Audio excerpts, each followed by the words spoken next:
Suara derit besi bercampur dengan pengumuman monoton dari pengeras suara memenuhi udara sore di stasiun kota. Orang-orang berlalu lalang, sebagian tergesa membawa koper, sebagian lagi hanya berdiri menunggu dengan wajah jenuh. Aroma logam dari rel yang basah sisa hujan bercampur dengan wangi kopi dari kios kecil di pojok deron, menciptakan suasana yang aneh, ramai tapi tetap terasa sepi. Raka berdiri di dekat tiang tua yang catnya mulai terkelupas. Jas hitam yang ia kenakan terlihat kusut, dasinya sedikit longgar, rambutnya berantakan, seolah tak lagi peduli pada penampilan. Di tangan kanannya, sebuah tas kerja hitam tergenggam lemah. Dari matanya yang sayu, terlihat jelas beban hidup yang ia tanggung. Hari-hari Raka tak lebih dari siklus membosankan. Bangun, berangkat ke kantor, menghadapi tumpukan berkas, rapat yang tak berujung, pulang larut malam, lalu tidur. Begitu terus. Tanpa jeda, tanpa makna. Ia bahkan lupa kapan terakhir kali tertawa tulus. Sore itu, ketika berdiri di stasiun, pikirannya melayang entah kemana. Ia menatap lurus ke arah rel seakan mencari jawaban atas hidupnya yang kosong. Bayangan dirinya sendiri di kaca peron terlihat seperti orang asing yang ia tak kenali lagi. Untuk apa semua ini? Pikirnya dalam hati. Hidup, kerja, pulang, lalu mati. Apa benar hanya itu? Suara klakson Kiata yang baru saja berangkat menyadarkannya sejenak, namun hanya menambah rasa hampa di dada. Stasiun sore itu seperti cermin bagi dirinya. Ramai di luar, tapi kosong di dalam. Tepat ketika Raka larut dalam pikirannya, suara langkah tergesa terdengar mendekat. Bukan langkah biasa. Irama cepat, panik, terburu-buru, seperti seseorang yang sedang berpacu dengan waktu. Raka menoleh, dan saat itu matanya menangkap sosok seorang wanita. Usianya sekitar pertengahan 20-an. Rambut panjang hitamnya terurai, sebagian menempel di wajah karena lembab sisa hujan. Ia mengenakan kemeja putih sederhana dengan jaket tipis biru muda, dipadukan dengan rok hitam selutut. Sepatu kets putihnya meninggalkan bunyi ketukan tergesa di lantai keramik stasiun. Wajahnya memancarkan kepanikan. Alisnya sedikit mengernyit, bibirnya terbuka seolah kehabisan nafas. Namun ada sesuatu yang lembut di balik raut lelah itu. Wanita itu berlari sambil sesekali menoleh ke papan jadwal kereta, seakan sedang menghitung detik terakhir sebelum pintu tertutup. Raka tak tahu mengapa matanya sulit berpaling. Kerumunan orang lain yang juga terburu-buru seakan lenyap. Hanya wanita itu yang terlihat jelas, bergerak bagai pusaran yang menarik perhatiannya. Detik itu, entah kenapa, ia merasakan sesuatu bergetar di dadanya. Bukan sekadar rasa penasaran melihat orang asing, melainkan perasaan aneh, samar, tapi hangat. Sesuatu yang sudah lama tak ia rasakan. Di tengah hiruk-pikuk stasiun, dalam tatapan yang hanya sesaat, Raka merasa seperti dunia berhenti berputar. Kereta yang ditunggu akhirnya masuk ke peron dengan suara gemuruh. Angin kencang dari arah lokomotif membuat kertas-kertas iklan beterbangan, juga membuat langkah para penumpang semakin tergesa.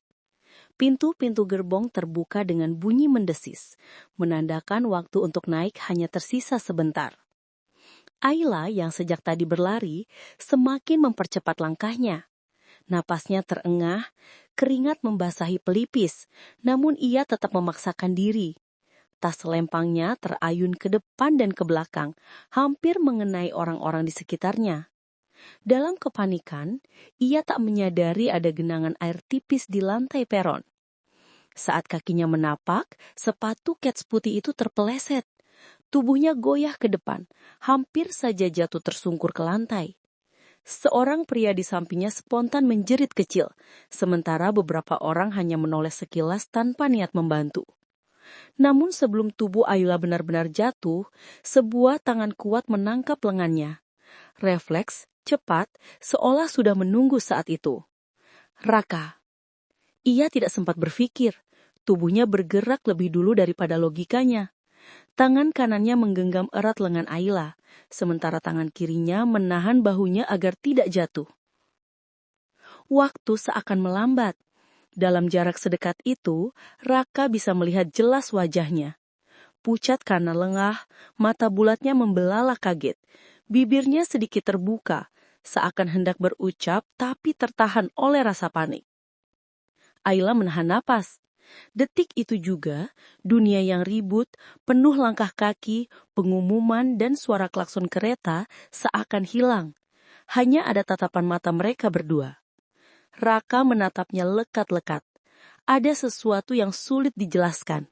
Tatapan itu bukan sekedar menolong orang asing. Ada getaran halus, samar, tapi menusuk yang membuat jantungnya berdegup lebih cepat. Mata Ayla yang tadinya panik perlahan melembut. Seperti ada rasa asing yang hangat. Perasaan yang bahkan ia sendiri tak mengerti. Ayla berusaha menarik lengannya dengan canggung, tapi genggaman Raka masih menahannya sejenak, seakan tak rela melepaskannya. Detik itu terasa panjang, lebih lama daripada seharusnya. Orang-orang berdesakan masuk ke kereta, tapi bagi mereka berdua, dunia seakan berhenti.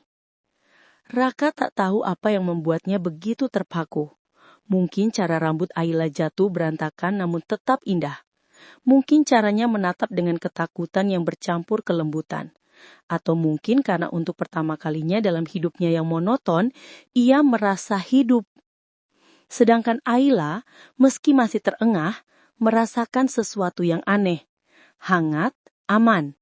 Ada keasingan dalam tatapan pria ini, tapi juga ada rasa yang entah bagaimana justru menenangkan. Sampai akhirnya suara peluit kondektur membuyarkan momen itu. Raka buru-buru melepaskan genggamannya, dan Ayla mundur selangkah dengan wajah merah menahan malu. Tapi tatapan itu meninggalkan jejak yang terlalu dalam untuk dihapus begitu saja. Suara peluit kondektur menggema, diikuti teriakan pendek. Kereta segera berangkat, para penumpang harap segera naik. Orang-orang semakin berdesakan masuk ke pintu gerbong. Langkah kaki tergesa berpacu dengan detik yang tersisa. Ayla yang sejak tadi setengah goyah karena hampir jatuh, mengatur napasnya. Pipi mudanya memerah, entah karena malu atau karena tubuhnya yang lelah berlari. Ia menoleh ke arah pria yang barusan menolongnya. Tatapan singkat itu cukup untuk membuat waktu kembali melambat. Ada banyak hal yang ingin ia ucapkan, tapi tenggorokannya tercekat. Akhirnya hanya satu kalimat singkat yang berhasil keluar. Terima kasih. Suaranya lirih, nyaris tenggelam oleh kebisingan stasiun. Namun di telinga Raka, ucapan itu bergema begitu jelas, seakan diciptakan hanya untuknya. Raka ingin menjawab, ingin mengatakan sesuatu, apapun, tapi lidahnya keluh. Ia hanya bisa menatap, mencoba menyimpan setiap detil wajah wanita asing itu ke dalam ingatannya. Rambut yang sedikit berantakan, mata yang masih dipenuhi sisa kepanikan, dan bibirnya yang bergerak cepat saat mengucapkan terima kasih. Dan tanpa menunggu respon, Ayla segera berlari kecil menuju pintu gerbong terdekat. Tas selempangnya berayun, langkahnya sedikit goyah, namun tekadnya jelas, ia tak boleh tertinggal kereta. Sesaat sebelum pintu menutup, tubuh mungilnya berhasil masuk ke dalam. Raka hanya bisa mengikuti dengan pandangan, seolah matanya enggan melepaskan bayangan itu. Pintu gerbong menutup dengan bunyi dentuman besi.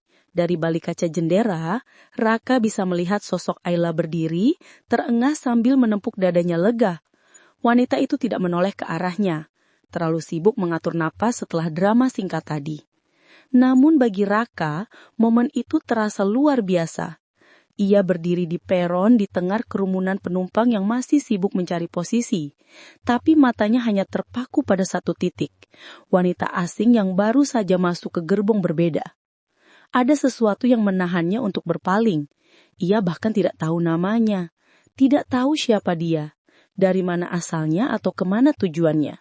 Tapi entah kenapa, ada daya tarik yang begitu kuat. Sesuatu yang tidak masuk akal. Raka mengerutkan kening. Kenapa aku seperti ini? Gumamnya pelan, hampir tidak terdengar oleh dirinya sendiri. Matanya masih mengikuti gerak tubuh Ayla dari balik kaca jendela. Sekilas ia melihat gadis itu merapikan rambutnya yang berantakan, lalu menatap keluar jendela dengan ekspresi lelah. Pandangan kosong yang terpampang di wajah Ayla membuat hati Raka bergetar, seakan ada luka atau rahasia yang tersembunyi di balik itu. Ia merasa dadanya hangat sekaligus sesak. Ada magnet tak kasat mata yang menariknya, memaksanya untuk tidak berhenti menatap. Sesuatu yang belum pernah ia alami bahkan setelah bertahun-tahun hidup dalam rutinitas yang membosankan. Kerumunan di sekitarnya semakin ramai, tapi suara-suara itu memudar. Ia berdiri diam seperti penonton yang hanya fokus pada satu adegan penting dalam film panjang. Wanita itu, sosok asing yang entah kenapa terasa begitu dekat di hatinya. Suara mesin kereta mulai meraung. Getaran besi menyebar ke peron. Raka berdiri di antara riuhnya pengumuman pengeras suara dan hiruk-pikuk penumpang yang masih sibuk menata diri. Namun semua suara itu serasa menjauh baginya. Yang terdengar hanya detak jantungnya sendiri, berpacu lebih cepat daripada biasanya. Di balik kaca jendela gerbong, sosok itu masih terlihat samar. Ayla berdiri agak dekat ke pintu. Tubuhnya sedikit condong ke kaca seakan mencoba mencari keseimbangan. Rambut hitamnya yang panjang menutupi sebagian wajah, sementara jemari mungilnya sibuk merapikan tali tas yang hampir terlepas. Raka menatapnya tanpa berkedip. Ada rasa aneh yang mengalir, hangat, asing sekaligus menyesakan. Ia tidak tahu apa yang baru saja terjadi beberapa menit ini. Tapi ia yakin satu hal, wanita itu meninggalkan sesuatu dalam dirinya, sesuatu yang sulit ia mengerti. Kenapa aku tidak bertanya namanya tadi? Batinnya menyesal. Kereta mulai bergerak perlahan. Suara gesekan roda besi dengan rel menimbulkan dentuman berat yang berulang. Semakin lama, semakin cepat. Pemandangan di balik kaca kembali berubah. Lampu-lampu peron yang awalnya jelas kini mulai melesat. Kabur, lalu hilang satu persatu. Ayla tampak melirik keluar jendela. Hanya sesaat, tapi cukup untuk membuat dada Raka kembali bergetar. Tatapan itu tidak langsung ke arahnya. Mungkin sekedar pandangan kosong seorang penumpang. Tapi di mata Raka, itu terasa seperti dunia yang menyapa dirinya untuk pertama kali. Ia ingin mengangkat tangan, memberi isyarat, melakukan sesuatu, agar gadis itu menoleh. Tapi tubuhnya kaku, bibirnya terkunci. Ia hanya bisa berdiri kaku di peron, membiarkan dirinya menatap, seakan mencoba merekam setiap detil wajah asing itu sebelum lenyap. Kereta semakin cepat menarik jarak di antara mereka. Bayangan Ayla makin mengecil, makin kabur, lalu hanya menyisakan refleksi samar di kaca jendela. Dalam hitungan detik, ia benar-benar hilang dari pandangan. Raka tetap berdiri di tempatnya, meski peron sudah sepi. Orang-orang yang tadinya berdesakan kini mulai menyebar, sibuk dengan urusan masing-masing. Namun hatinya masih tertinggal bersama kereta yang melaju entah kemana. Ia menunduk, menarik napas panjang. Ada perasaan aneh yang menggantung, seperti kehilangan sesuatu yang sebenarnya belum pernah ia miliki. Siapa kamu sebenarnya? Gumamnya pelan. Langkah kakinya terasa berat saat mulai meninggalkan peron. Malam itu, Raka tak tahu bahwa pertemuan singkat di stasiun akan menjadi awal dari sebuah cerita panjang. Penuh luka, air mata dan cinta yang tak pernah ia bayangkan sebelumnya. Dan tanpa ia sadari, di dalam gerbong yang melaju jauh, Ayla juga menatap kosong keluar jendela. Ada sekucil rasa hangat yang menempel di hatinya. Singkat, samar, tapi nyata, seperti sebuah tanda kecil yang belum ia pahami artinya. Kereta melaju meninggalkan dua hati asing yang baru saja bersentuhan, tanpa nama, tanpa janji. Namun takdir sudah mulai menulis bab mereka, satu demi satu.